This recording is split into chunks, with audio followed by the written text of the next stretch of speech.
madaxweynaha jamhuuriyadda Somaliland Mudane Cabdiraxmaan Maxamed Cabdulaahi Cirro ayaa maanta qasriga madaxtooyada ku qaabilay wasiirka wasaaradda arrimaha dibadda dowladda Israa'iil Gideon Saar iyo wafdi ballaaran oo uu hogaaminayo kuwaasi oo booqasho rasmi ah ku yimid caasimadda Somaliland ee Hargeysa. madaxweynaha Somaliland Mudane Cabdiraxmaan Maxamed Cabdulaahi Cirro iyo wasiirka arrimaha dibadda Israa'iil Mr. Saar ayaa kulan ay yeesheen kadib waxay si wada jir ula hadleen saxaafadda.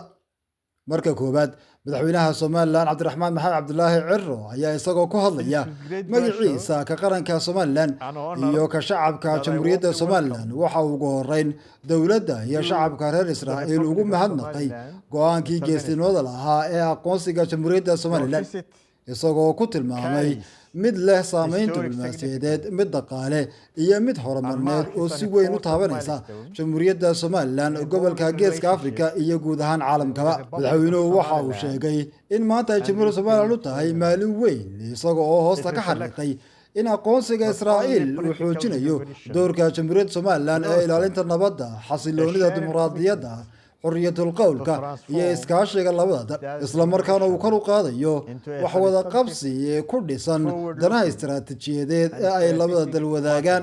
madaxweynuhu waxa kale oo uu sheegay in partnership highly and approaches it with clarity of purpose and long-term vision.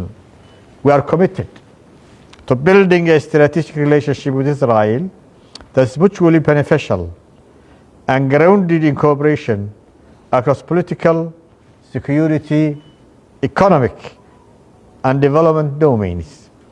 We see this partnership not as a symbolic, but as practical, institutional, and result-oriented, one that contributes to stability, prosperity, and shared interest. Your presence here today demonstrates leadership, confidence in the future of our relations. madaxweynaha Somaliland waxa uu cadeeyay in jamhuuriyadda Somaliland ay diyaar u tahay inay iskaashi iyo wada shaqayn buuxda oo dhinacyo badan la yeelato dalka Israa'iil iyadoo taa laga amba qaadayo in Israa'iil safaarad buuxda ka furato magaalada Hargeysa caasimadda Somaliland taa mid la mid ah ay jamhuuriyadda Somaliland ka furato caasimadda Israa'iil. isagoo madaxweynaha jamhuuriyadda Somaliland uu cadeeyay wasiirka arrimaha dibadda Israa'iil in Somaliland ay tahay saaxiib la isku halayn karo kuna taalo goob istiraatiiji ah oo muhiim u ah mustaqbalka nabadda iyo amniga gobolka Geeska Afrika iyo ka guud ee caalamkaba. We see this partnership not as a symbolic, but as practical, institutional, and result-oriented, one that contributes to stability, prosperity, and shared interest. Your presence here today demonstrates leadership, confidence in the future of our relations. It sends a strong message that Somaliland and Israel are ready to deepen engagement and move decisively toward the establishment of diplomatic infrastructure, including the opening of embassies. From our side, I wish to assure you of our full readiness and political will to establish our embassy in Israel and to support a permanent and effective Israeli diplomatic presence in Somaliland. wasiirka arrimaha dibadda Israa'iil Gideon Saar ayaa isaguna cadeeyay in dowladdiisu ay ku faraxsan tahay aqoonsiga buuxa ee ay siisay jamhuuriyadda Somaliland isla markaana ay diyaar u tahay inay Somaliland la yeelato xiriir dhow oo dhinacyo badan kaasi oo faa'iido iyo waxtar u leh labada dal iyo labada shacab ee Israa'iil iyo Somaliland.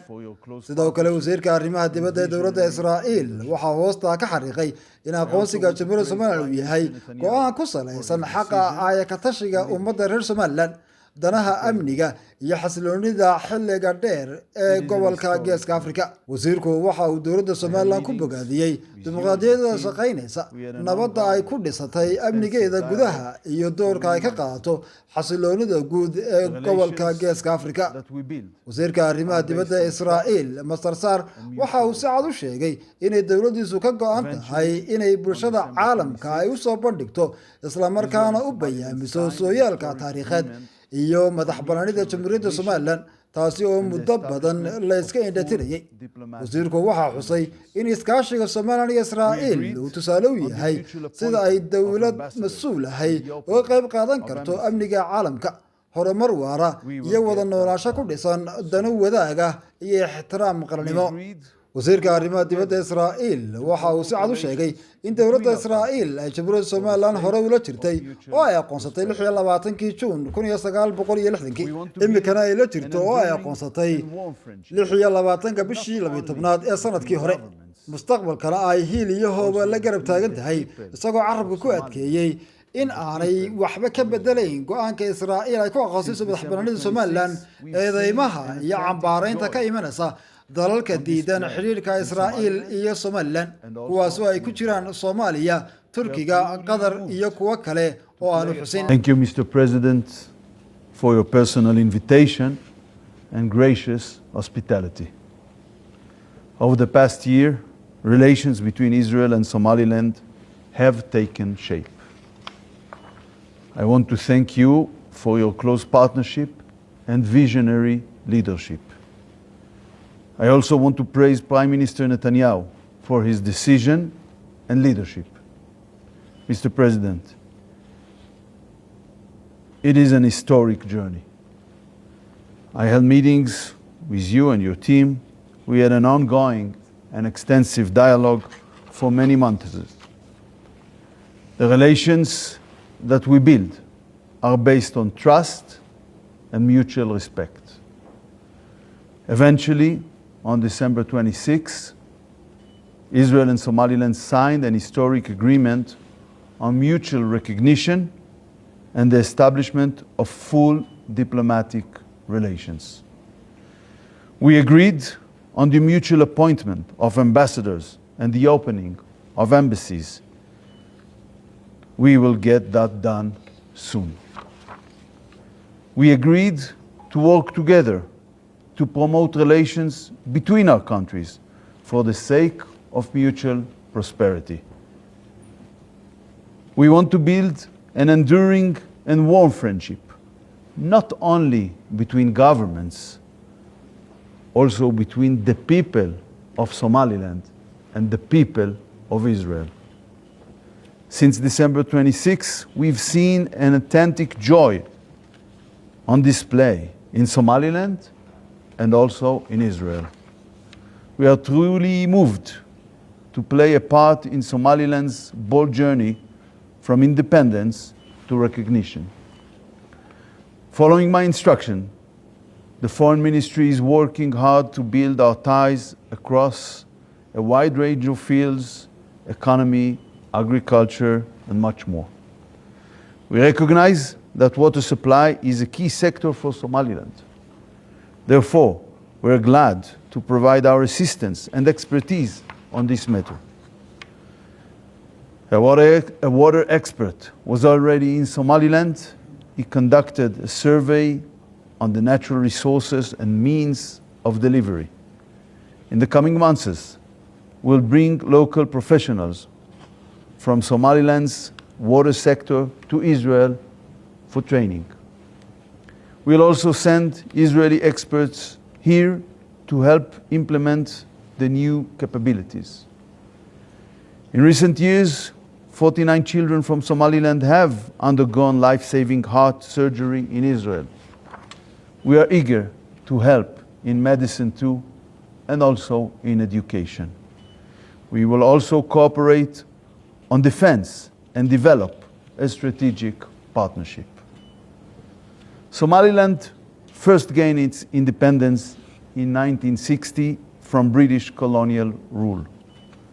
Israel was then among the 35 countries to recognize an independent Somaliland. Later, it united with Somalia under Italian rule to form a single federal state. But in the 80s, as we know, this region underwent a brutal civil war. Israel was the only nation to condemn at the United Nations the horrific mass murder of 200,000 of your people then. We stood by you then as we stand by you today. In 1991, following these atrocities, Somaliland decided to restore its independence. Unlike Palestine, Somaliland is not a virtual state. It's a functioning state. Somaliland is a fully functioning country based on the principles of international law. Somaliland is and has been a stable democracy for nearly 35 years.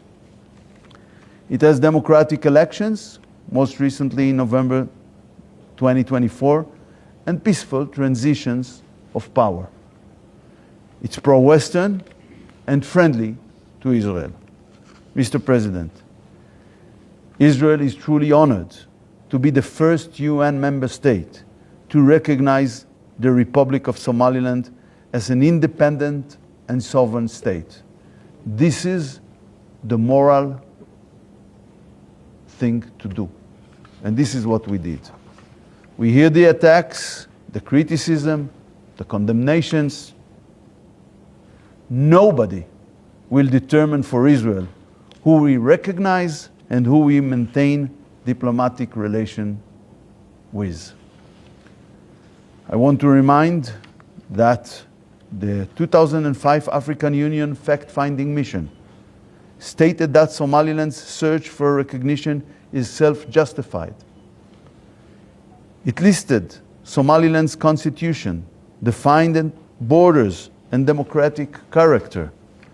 We recognize the simple truth and the existing reality.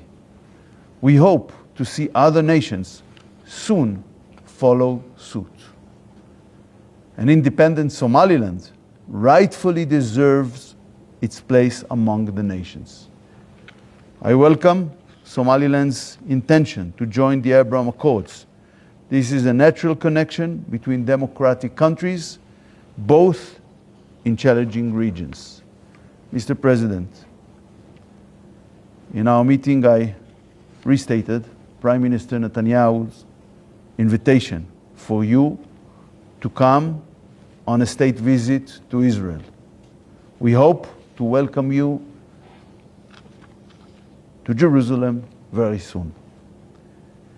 In the words of Somaliland's national anthem, may your nation live in eternal peace. May these historic days and moments be the beginning of a close friendship between our nations for many years to come.